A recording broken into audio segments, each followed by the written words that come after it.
හෙල්ලෝ ගායිස් ඉතින් සාදරයෙන් පිළිගන්නවා ෆොබොයිස් YouTube channel එකට. ඉතින් අද කරන්නේ නිර්මාණකරණය හා ඉදිකිරීම් තාක්ෂණයේදී විෂයේ 11 වසර තුන්වෙනි පාඩම. හරිද? ඉතින් මම කලින් පළවෙනි පාඩම කරා. ඊට පස්සේ කීප දෙනෙක් මැසේජ් දාලා ඉල්ලුවා මේ තව ඉතුරු ටිකක් කරන්න කියලා.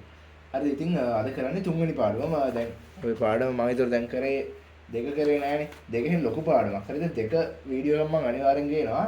තුන්වෙනි පාඩම සාමාන්‍ය ටික චූටි පාඩම, දෙවෙනි පාඩම මම අනිවාර්යයෙන්ම ළඟදිම ගේනවා. මම මේ සතිය ඇතුළත මම ගෙන බලන්නම්. හරිද?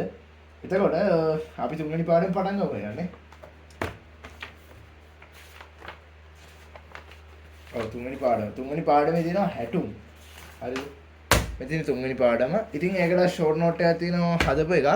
වැඩි නෑ පිටු 3යි තියෙන්නේ. හරිද? ඉතින් මේක ඕනනම් කලින් වගේම අර මම එකට මැසේජ් එකක් දානවා මම අන්තිමට මම එක දාන්න. හරිද? බර දරන හා නොදරන ඉදිකිරීම තමයි ඉතින් මේ පාඩමේ නම. හරිද? මේ බර දරන හා බර නොදරන ඉදිකිරීම. හරිද? ඉතින් හැටුම් කියලා දෙයක් තියෙනවා ස්ට්‍රක්චර්ස් කියනවා අපි. ඔයාලා දැකලා තියෙනවා ලෝකයේ. හරිද? ලෝකයේ මේ තියෙනවා ඔය දැන් ඔයාලා දන්නවා අයිෆල් කුළුණ කියයි, ඊට පස්සේ පීසා කුළුණ කියයි, දැන් ලංකාවේ නෙළුම් කුළුණ කියයි. හරිද? ඊට පස්සේ දැන් මේ තියෙන කුළුණු ටික. හරිද? කුළුණු තියෙනවා ඊට පස්සේ ආරු කුළුණ ඊට පස්සේ දැන් ඔය උදාහරණ ගත්තොත් පාසල් ගොඩ නැගිලි මොනවා හරි ගොඩ නැගිලි ගෙවල්. හරිද? ඊට පස්සේ ප්ලාස්ටික් වලින් නිම කරලා තියෙන දේවල් මේස පුටු ඔය ඔක්කොම හැදිලා තියෙන්නේ එක ස්ට්‍රක්චර් එකකට. ඒ වචනේ අහලා තියෙනවනේ ඉංග්‍රීසි වලින් කිව්වම අහලා තියෙනවනේ. ස්ට්‍රක්චර් එකකට තමයි දේවල් හැදෙන්නේ.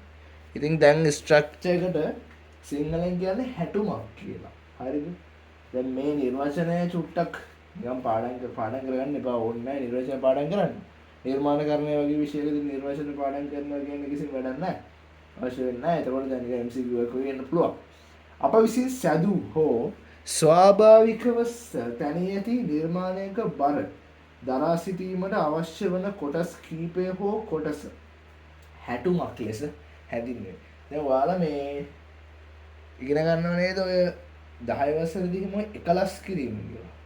එකලස් කිරීම කියන්නේ දේවල් දෙයක් කොහොම එකට කරනවා කියන්නේ දැන් ලී එහෙම එකලස් කරන්න ඔය එකක මූට්ටුව නම් මම උදාහරණ මූට්ටු කියන පාඩම මේ තමයි දෙවෙනි පාඩම. තියෙනවා එක කරමු අනිවාර්යෙන්. හරිද? ඒකේ මේ පොඩි ෂෝට් නෝට් එකක් ගහලා දෙනවා ඔයාලා මම පෙන්නන්නද අතන. අර අතන තියෙන උඩ මූට්ටු කියලා. හරිද? මේ අපේ මල්ලි නාමලේ හරි. හරි නෙමෙයි. එතකොට මේ මූට්ටු කියලා ඇත්තේ. හරි. එතකොට ඊට පස්සේ ඒ පාඩම තමයි අපි කරන්නේ. අප විසින් සැදූ හෝ ස්වාභාවිකව තැනී ඇති නිර්මාණයක බර දරා සිටීමට. ඒ කියන්නේ දැන් මොනවා හරි නිර්මාණයක් ගත්තොත් ඒකේ බර දරා සිටීමට අවශ්‍ය වෙන කොටස්. හරිද? බර. දැන් උදාහරණයක් විදිහට අපි ගමු මොනවා හරි දෙයක්. අපි නිකන් මේකේ තියෙන දෙයක් ගමුකෝ. මොකද්ද මේ ගාවරේ තියෙන්නේ? හරි අපි ගමු. හරිද? මේ තියෙන්නේ ගිටාර එක. හරිද? ඒතර මේ ගිටාර එකේ බර හරිද? දරා සිටීමට උපයෝගී වෙන දේවල් මොනවද?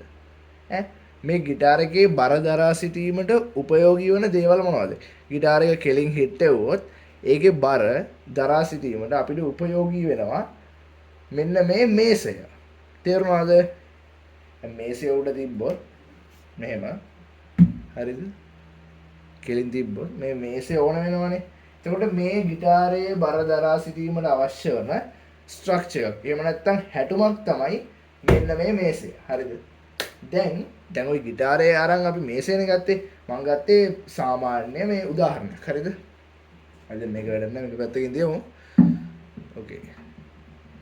මේ මේසය දරා සිටින්නට හරිද? මේ මේසයේ බර දරා සිටින්නට මොකක්ද ඕන වෙන්නේ? මේසේ බර දරා සිටින්නට ඕන වෙන්නේ මේසයේ බර දරා සිටින්න ඕන වෙන්නේ පොළවේ දාලා දෙන මේසයේ කකුල්. හරිද? ඒ වගේ හොවොත් එහෙම තමයි වෙන්නේ. මේසයේ කකුල්. හරිද? ඔයගෙන තේරුණානේ හැටුමක් කියන්නේ ඒක. දැන් හැටුමක් නිර්මාණය කිරීමේදී සැලකිලිමත් විය යුතු කරුණු තියෙනවා. හැටුමක් නිර්මාණය කිරීමේදී සැලකිලිමත් විය යුතු කරුණු 4ක් අපිට තියෙනවා. හරිද? ඉතින් මේ කරුණ තමයි තාපීය ගුණ, භෞතික ගුණ, රසායනික ගුණ, යාන්ත්‍රික ගුණ. ඕවා ගැන 10යි කතා කරා. හරිද? යාන්ත්‍රික, රසායනික, භෞතික හා තාපීය ගුණ කියලා. හරිද? මේ ගුණ තියෙනවානේ. දැන් ආතති බලයට ඔරොත්තු දෙන්න ඕනේ, මෘදු ඔරොත්තු දෙන්න ඕනේ. දැන් ගිටාර එක මේසේ උඩින් තිබ්බට පස්සේ මේසේ ආතතික බලය මේ ගිටාර එකෙන් තෙරපෙනවනේ. තෙරපීමට දැන් ඒ සම්පීඩන බලය. හරිද? තෙරපීම නැත්තම් ඇදින්න. දැන් ඇදින මොකක් කර තිබ්බොත් එහෙමයි. සම්පීඩන බලයටයි ආතතික බලයටයි ඔරොත්තු දෙන්න ඕනේ. මේ දෙන්නේ. ආතතික බලයට ඔරොත්තු දෙන්න ඕනේ. සම්පීඩන බලයට ඔරොත්තු දෙන්න ඕනේ. ආතතික බලයට ඔරොත්තු දෙන්න ඕනේ. හොඳම උදාහරණයක් තමයි මෘදු වාහනේ. වාහනේ කොටසකට එක කොටසක් තමයි මෘදු වාහනේ කියන්නේ. ඔය තියෙනවනේ ඔය මෘදු වාහනේ ඊට පස්සේ ඔය මේ කම්බි දඟර බෙදෙන කොටස් තියෙනවනේ ඒවත් 10 විතර. හරිද? ඊට සම්පීඩන බලයට ඔරොත්තු දිය හැකියි. ආතති බලය ඔරොත්තු දෙන්න ඕනේ. සම්පීඩන බලයට ඔරොත්තු දෙන්න ඕනේ. විවිධ හැටුම්. මේ පට්ටලේසි පාඩමක්. ලොකු දෙයක් නෑ මේකේ. මේ වීඩියෝ එක බලුවා නම් ඇති. හරිද? වෙන එපා කරන්න ඕනේ නෑ. මේ මම කියන්නේ අවශ්‍ය නෑ. විවිධ හැටුම් පාසලේ පුටු මේස, පාසලේ ගොඩනැගිලි, මහා මාර්ග, ටයර්, පාලම් ඕන දෙයක්. හරිද? අනිත් මෙතන තියෙනවා දෙයක්. මේ පට්ටලේසි පේනව නේද? හරිද? හැටුම තියෙනවා, දරා සිටින ආකාරය තියෙනවා, නිෂ්පාදිත ද්‍රව්‍ය තියෙනවා. මේස පුටු කියන හැටුම දරා සිටින ආකාරය මොකද්ද? හරිද? මේස පුටු කියන හැටුම කාවද දරා සිටින්නේ? වාඩි වෙලා ඉන්න එක. හරිද? දැන් මම පුටුවේ වාඩි වෙලා ඉන්නවා. පුටුව කියන හැටුමනේ. තේරෙනවනේ? පුටුව දරා සිටින්නේ මං. හරිද? මේසය නම් උපකරණ. පොත් ලැප්ටොප් මේවා හරිද? දේවල්. දැන් මම අර කුඩා තේරුණා නේද? ගිටාර එක තිබ්බා. ගිටාර එක උපකරණය. ඒක දරා සිටින හැටුම තමයි මේසය. තේරුණාද? එතකොට දැන් මේස පුටු හැදලා තියෙන නිෂ්පාදිත ද්‍රව්‍ය තේරෙනවනේ ඉතින් මේ. හරිද? නිෂ්පාදිත ද්‍රව්‍ය. ඕන දෙයක් තේරෙනවනේ. ඊට පස්සේ බිත්ති. බිත්ති හොඳ දෙයක් ඒක. හරිද? බිත්ති දරා සිටින. බිත්ති දරා සිටින බාරය ගොඩනැගිලි වල වහල දොරවල් ජනෙල්. තේරෙනවද? දැන් දොරවල් ජනෙල් උනත් බිත්ති තමයි ගොඩක් දරාගෙන සිටින්නේ අර. තේරෙනවනේ ඒක? හරිද? බිත්ති ශක්තිමත් වෙනවා. ගඩොල් දැව බ්ලොක් ගල් වලින් තමයි ඉතින් ඒවා හදලා තියෙන්නේ. ඊට පස්සේ පාලම්, මහා මාර්ග වගේ දේවල් ඉතින් වාහන මිනිස්සු දරා සිටිනවා. දැව යකඩ කොන්ක්‍රීට් තාර දේවල් වලින් හදනවා. ඊට පස්සේ පලංචි. හරිද? පලංචි දන්නවනේ. ඊට පස්සේ මිනිස් ඒවා ඒක දරා සිටින්නේ පලංචි කියන හැටුමක්. හොඳම හැටුමකට උදාහරණයක් තමයි පලංචි කියන්නේ. ඊට පස්සේ හරි. ගොඩනැගිලි මිනිසුන් ද්‍රව්‍ය. හරි. දැන් ඔන්න තව දෙයක් තියෙනවා ඈ. ඔයා හිතන්න නිකන් කතුර හරිද? සිස හරිද? කතුර ඈ. කතුර කියන්නේ එක අතකින් බැලුවොත් හැටුමක්. ඒක කොහොමද ඔප්පු කරන්නේ? මෙන්න මෙහෙම ඔප්පු කරන්නේ. කතුර දරා සිටිනවා මිනිසා යොදන බර. එහෙම නැත්නම් බාරය. හරිද? මිනිසා කතුරට යොදනවා බලයක්. ඊට පස්සේ තමයි කතුර චලනය වෙලා කැපෙන්නේ. යම්කිසි බරක් යොදනවා. හරිද?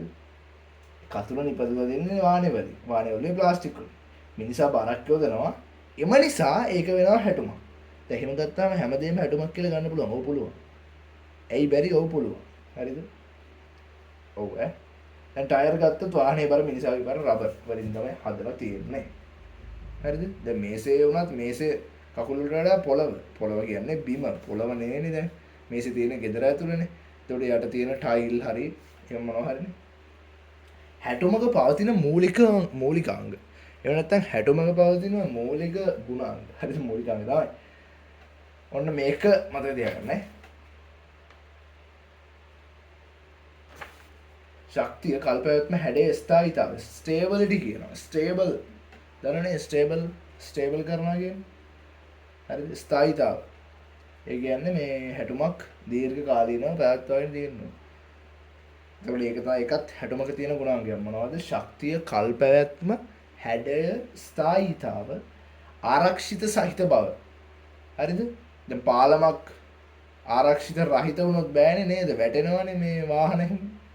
හරිද?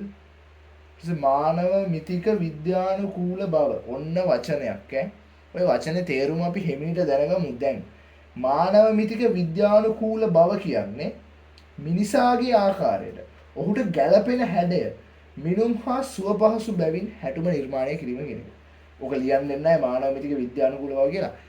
ඒකේ මානව මිතික විද්‍යාවල අපි මේ සාමාන්‍ය විවහාරය කතා කරොත් මේ මිනිසා කැමති විදිහට මිනිසාගේ අර රුචිය අනුව මේක හදලා තියෙනවා. හරිද?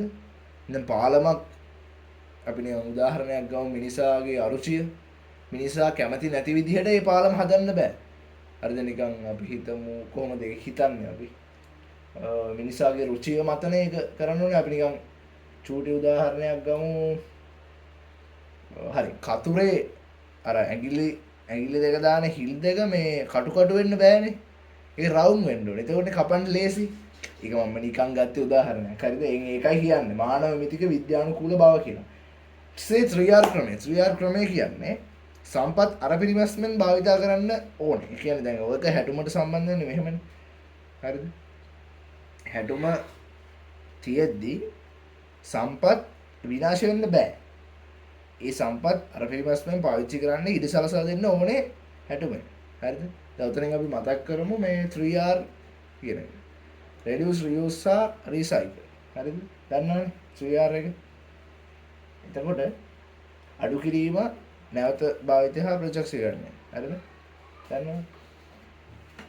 හැටුමක පවතින මූලික ගුණාංග කතා කරා ශක්තිය, කල්පයාත්ම හැඩය, ස්ථායීතාව, ආරක්ෂිත බව, මානව මිතික විද්‍යානුකූල බව හා සම්පත් අරබිමස්. ඕකේ. හැටුමේ නිමවේ තිබෙන මූල අවයව. හරිද? දැන් මෙන්න තියෙනවා. මේක මම දාන්නම්. දැන් ඔය හැටුම් දිනනවානේ. පොතේ හැටියට හැටුම් කතා කරන්නේ ඔය ලොකු බිල්ඩින්ග්ස් හරිද කුළුණු අනම්මනම් දේවල්. හරිද? කුළුණු, බාල්ක, කාප්, ආරුක්කු, කබොළු හා තහඩු. හරිද? දැන් හැටුමක් නිපදවීමේ මූල අවයව කියලා තියෙනවනේ මේකේ. මෙහෙම ගත්තොත් මේ අද මෙහෙන ලේසි දේවල් තියෙන්නේ ඕන එකට කරන්න පුළුවන්. මේ තියෙන 3R ක්‍රමය. හරි.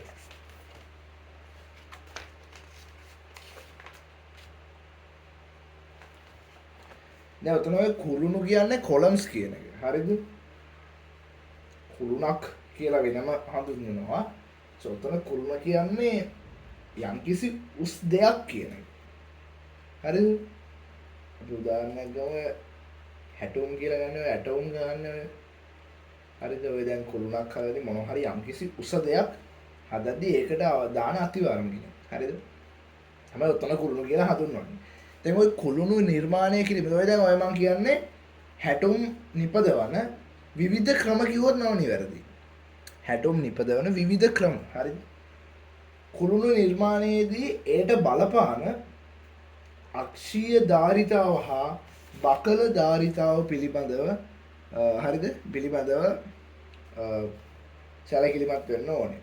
දැන් ඔය අක්ෂීය ධාරිතාව හා බකල ධාරිතාව කියන්නේ මොකක්ද කියලා කටියට ප්‍රශ්නයක් එන්න පුළුවන්. ප්‍රශ්නයක් ආවට කරන්න දෙයක් නැහැ. ඒක පොතේ නැහැ. ඒකට මම කියලා දෙන්නම්. හරිද? අක්ෂීය ධාරිතාව කියන්නේ දැන් ඔය කුළුණ හදද්දී තේරුම් ගන්න පුළුවන් මේක. ලස්සන කතාවක් තියෙනවා. අක්ෂීය ධාරිතාව කියන්නේ දැන් ඔය කුළුණ හදද්දී ඔයා හිතන්න ගඩොල් වලින් බැඳලා එක දිගට උඩට කුළුණක් කියලා මෙහෙම. අක්ෂීය ධාරිතාව කියන්නේ ඒක අක්ෂයක් තියෙනවනේ. ඒ අක්ෂයේ යටම ගඩොලට හරි යටම තියෙන ඒකකයට දරා සිටින්න පුළුවන් ධාරිතාව. තේරුණාද? තේරෙන්නේ නැති. හරිද? බකල ධාරිතාව කියන්නේ අනිත් පැත්ත. ඒ කියන්නේ බකල් විදිහට. එක්ක දැන් ඔය විවිධ කුරුණේ මෙන්න මේ තිබ්බේ. හරිද? මේ කුරුණේ මෙහෙම යනවනේ. මේ වගේ යද්දි ඒ ඒකක වලට තිරස්සතට යෙදෙන මේ පීඩනය වගේ එකක් තමයි බකල ධාරිතාව කියන එකෙන් කියන්නේ. හරිද? ඒක තේරුම් ගන්න. ඒක තේරුම් ගන්න පුළුවන්. ඒක තේරුම් ගන්න ඕනේ නැහැ. මොකද ඒක අහන්නේ නැහැ. නිකන් කියන්නේ කුරුණු නිර්මාණයේදී අක්ෂීය ධාරිතාව බකල ධාරිතාව පිළිබඳව සැලකිලිමත් වෙනවා කියලා. හරිනේ. ඊළඟ එක බාල්ක. බාල්ක ගත්තොත් බාල්ක ඔයා දැකලා තියෙනවා. මේ තියෙන්නේ බාල්ක. හරිද? කැන්ටිලීවර ක්‍රමය, සරල දාර ක්‍රමය, සන්තිතික ක්‍රමය හා සම්මිශ්‍රිත ක්‍රමය වැනි ක්‍රම මගින් බාල්ග පිහිටුවා ගත හැකිය. දැන් ওই බාල්ග පිහිටුවන ක්‍රම හරි ඒ කියන්නේ බාල්ග හදන ක්‍රම හතරක් පොතේ දීලා තියෙනවා. ඒ ක්‍රම හතර ඔයාලා මතක තියාගන්න ඕනේ. හරිද? මොනවද බාල්ක නිපදවන ක්‍රම හතර? 1. කැන්ටිලීවර ක්‍රමය. හරිද? කැන්ටිලීවර ක්‍රමය 1. 2. සරල දාර ක්‍රමය. පොතේ තියෙනවා 76 වෙනි පිටුවේ. කැන්ටිලීවර ක්‍රමය, සරල දාර ක්‍රමය, සන්තිතික ක්‍රමය, සම්මිශ්‍රිත ක්‍රමය. ඔය ක්‍රමවලට බාල්ක නිර්මාණය කරනවා. හරිද? ඊළඟට කාප්ප කියන්නේ මේවා. ඔයාලා කොළඹදී වගේ දැකලා තියෙනවා නේද? මේවා ලංකාවේ තියෙනවා. මේ කාප්පයක් කියන්නේ මේ පාලම දන්නවනේ. පාලමත් එක අතකින් හැටුමක්නේ. හරිද? ඒක හැටුම් නිපදවීම ක්‍රමයක් නෙවෙයි. කාප්ප කියන්නේ දැන් පාලමේ වුණාම මේක පාලම නම් මේක තමයි කාප්පේ කියන්නේ. හරි ඒක කාප්පේ. ඉතින් මේ කාප්ප සම්පීඩන හා අතිතික බල දෙවර්ගයටම මේ වර්තු දෙනසේ නිර්මාණය කරලා තියෙනවා. හරි ඊට පස්සේ ආරුක්කු ආචස් කියනවා. කාප් වල ෆ්‍රේම්ස් කියනවා. ආරුක්කු දන්නවනේ. නයින් ආෂ් බ්‍රිජ් තියෙන්නේ ලංකාවේ. හරිද? මේ ආරුක්ක විවිධ ක්‍රමයකට හදනවා. ඔය ආරුක්කුවක මේ කොටස් තිබ්බ දෙවනි පාඩමේ. ඔව් මේ තියෙන්නේ. හරිද? එහෙන් ලස්සනයි මේක. පාඩම් කරන්න එන ආසයි දෙනවා. ආරුක්කු. දැන් අපි කතා කරා හැටුම් නිපදවීමේ මූල අවයව 4ක්. කුළුණු බාල්ක කාප්ප ආරුක්කු. බාල්ක හදන විවිධ ක්‍රම කිව්වා අපි කැන්ටිලීවර් ක්‍රමය, සරල දාර ක්‍රමය, සන්තතික ක්‍රමය හා සම්මිශ්‍රිත. අන්තිම දෙක කපොළු හා තහඩු. හරිද? සෝරි කපොළු නෙවෙයි කබොළු.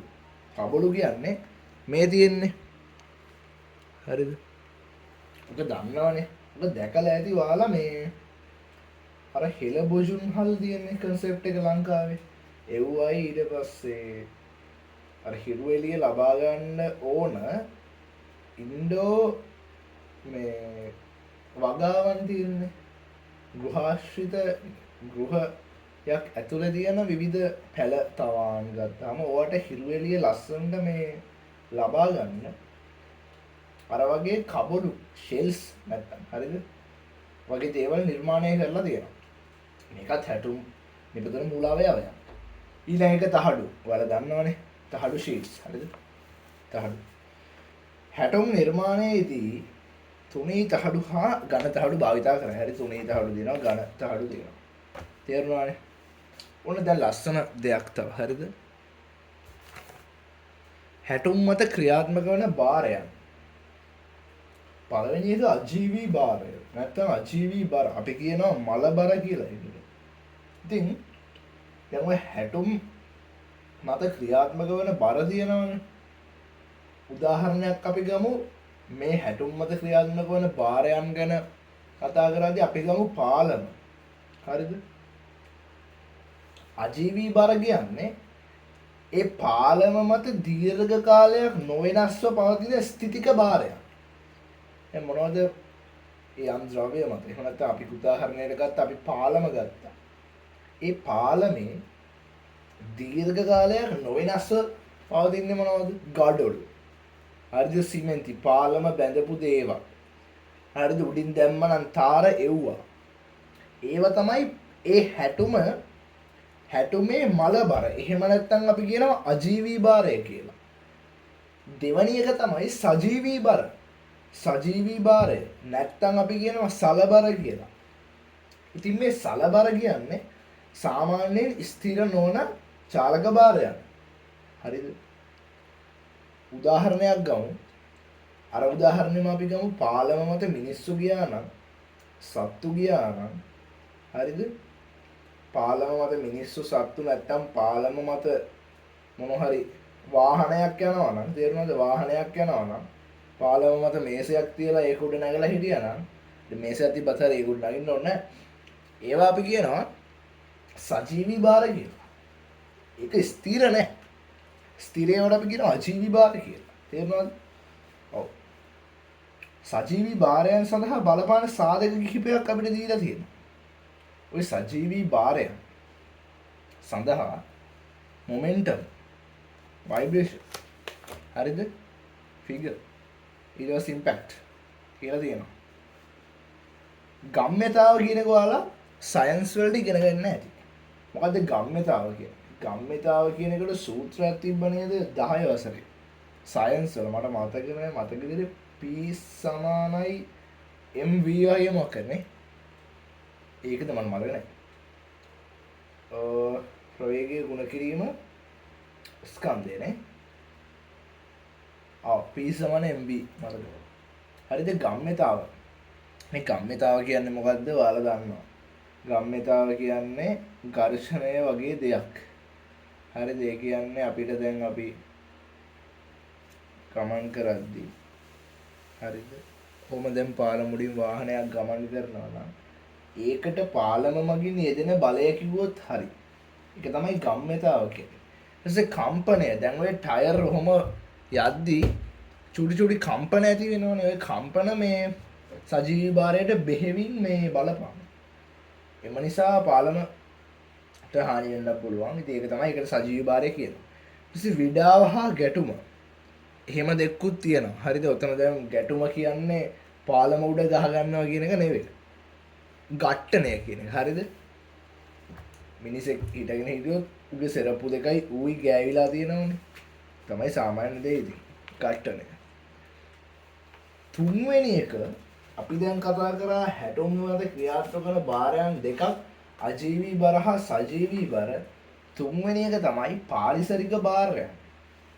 පාරිසරික භාරයන් කියන්නේ සූර්යාලෝකය, තාප ප්‍රසාරණය, සුළඟ, භූකම්පන, ගම් වතුර දූවිලි. හරිද?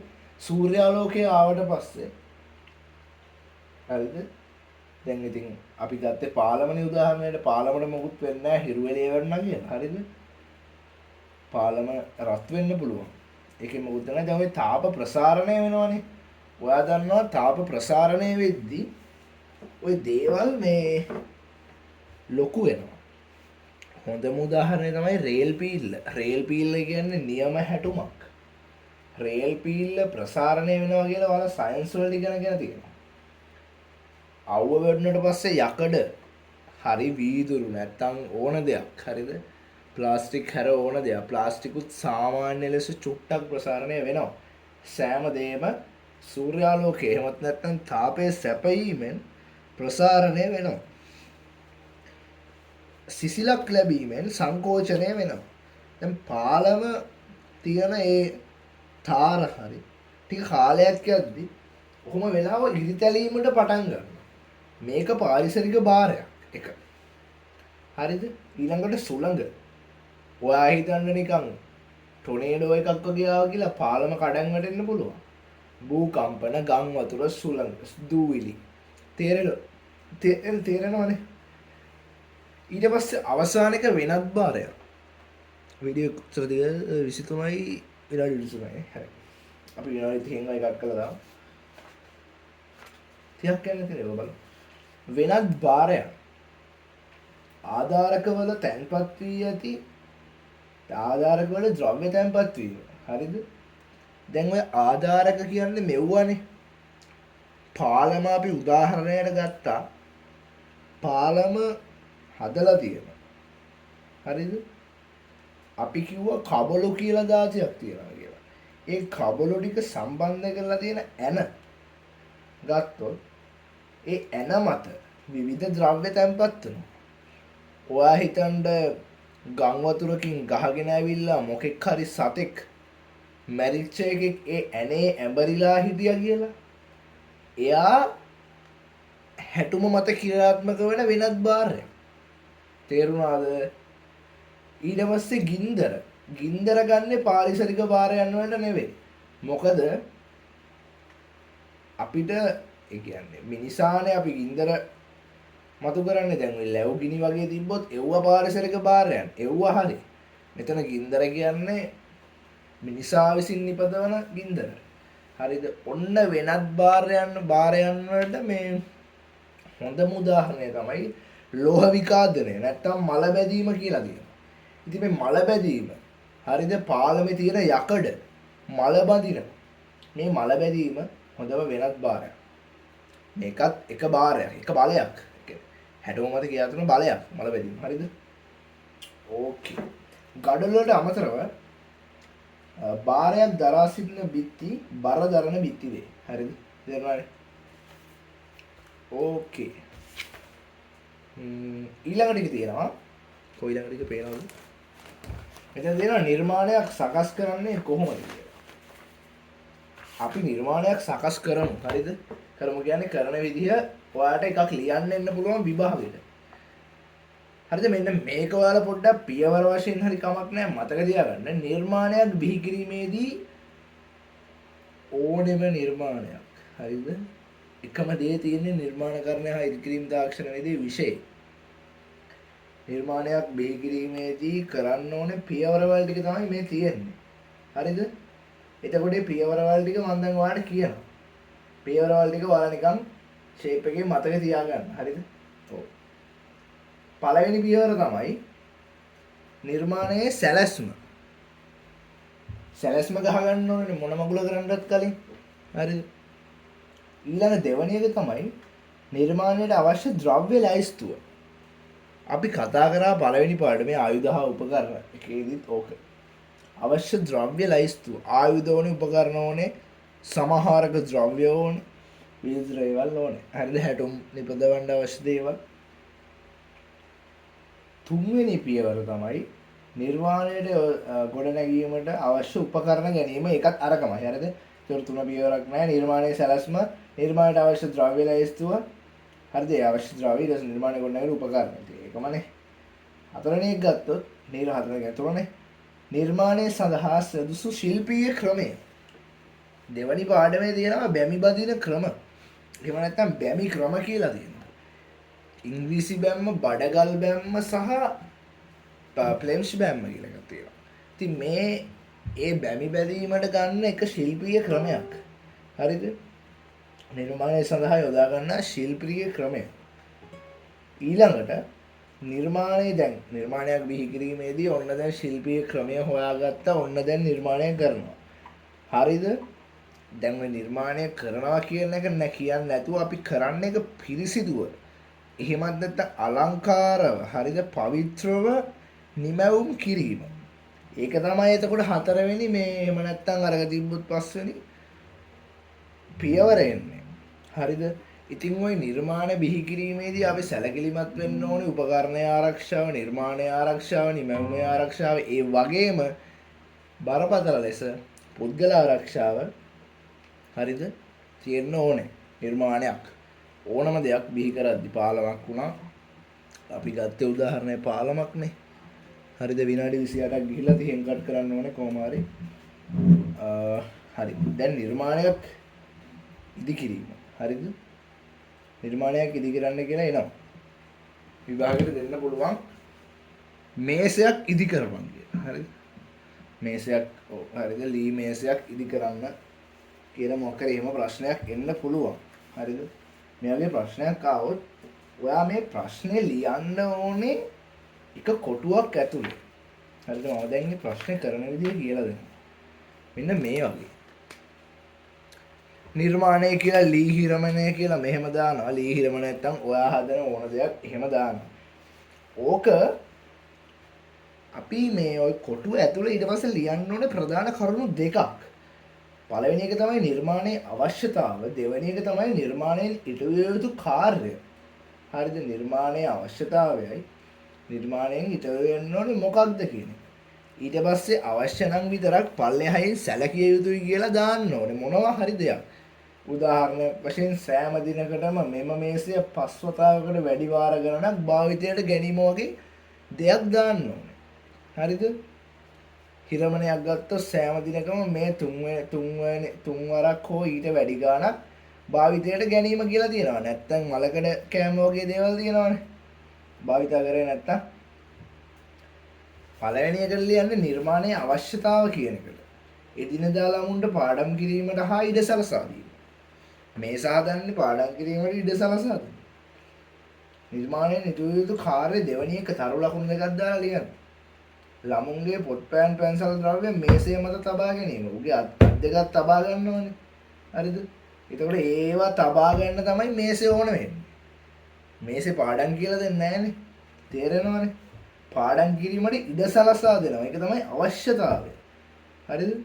ඊට වෙන්නේ මේසෙන් අපිට ඉටු වෙන්නේ මොකද්ද? මේසෙන් අපේ පොත් පෑන් පැන්සල් තියාගන්න තමයි අපි ලිවීමේ කටයුතු කරන්න. හරිද? අත් දෙක තියාගන්න, කකුල් දෙක තියාගන්න. හරිද? එහෙම තමයි මේසෙ අපිට ඕනේ වෙන්නේ. විනාඩි 30යි තප්පර 35 එහෙනම් හරි. ඒක තමයි මේ පාඩම. හරිද guys? ඉවරයි පාඩම. අපි එහෙනම් දෙවෙනි පාඩමෙන් සෙට් වෙමු. මම කලින් වීඩියෝ එකේ නම්බර් එක දැම්මා. මේ වීඩියෝ එක මම එඩිට් කරන්නේ නැහැ. මෙහෙම අප්ලෝඩ් කරන්න නෑ. හරිද? මේ නැත්නම් මම මෙතන නම්බරේ ඔය දාන්න. මේ නම්බර් එකට දාන්න මැසේජ් එකක් ෂෝට් නෝට් එක ඕන අය. හරිද? goodbye සතුටින් ඉන්න. okay cut